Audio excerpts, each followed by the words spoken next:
Hi viewers, আসসালামু আলাইকুম। আজকের ভিডিও শুরু করছি রান্নাঘর থেকে। সকালবেলা নাস্তা রেডি করছি। আজকে পরোটা ভাজতেছি।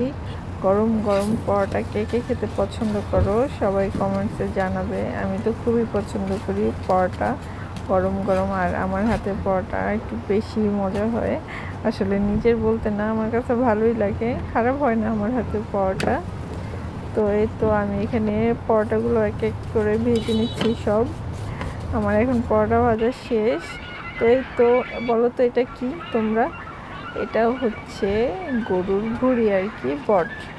তো এইবার আমাদের কোরবানির বট এটা ছিল, আম্মু রান্না করে দিচ্ছে। বলছে বাসায় যে তুমি আলু দিয়ে একটু ভুনা ভুনা করে খাও, ভালো লাগবে। তো এটাই আমি নিয়ে আসছি। বাসায় এসে আমি আবার ভুনা ভুনা করছি। এই যে দেখো কতটা মজা হয়েছে, আসলে না খেলে বলতে পারবো না আর কি।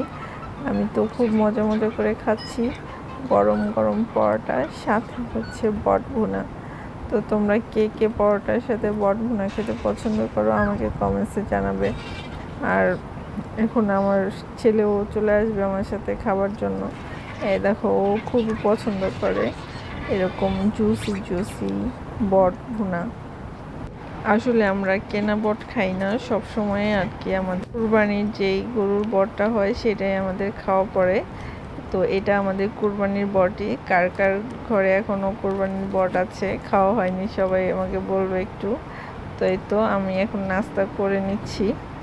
তো এই হচ্ছে পরোটা আর বট ভাজা, আর সাথে 1 কাপ চা। আর চা না খেলে তো আমার মনে হয় না আমার সকালই হয়েছে। আমি খুব চা প্রেমী মানুষ। এই দেখো গরম গরম দুধ চা, এটা এখন খেয়ে আমার নাস্তা কমপ্লিট হয়ে যাবে।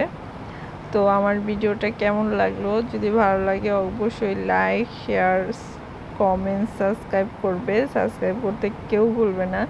আর কারা কারা চা খেতে পছন্দ করো? এই দেখো বাইরের আবহাওয়াটা কি সুন্দর, মাশাল্লাহ মাশাল্লাহ, নীল আকাশ, আর সাথে আমার হাতে 1 কাপ গরম গরম চা।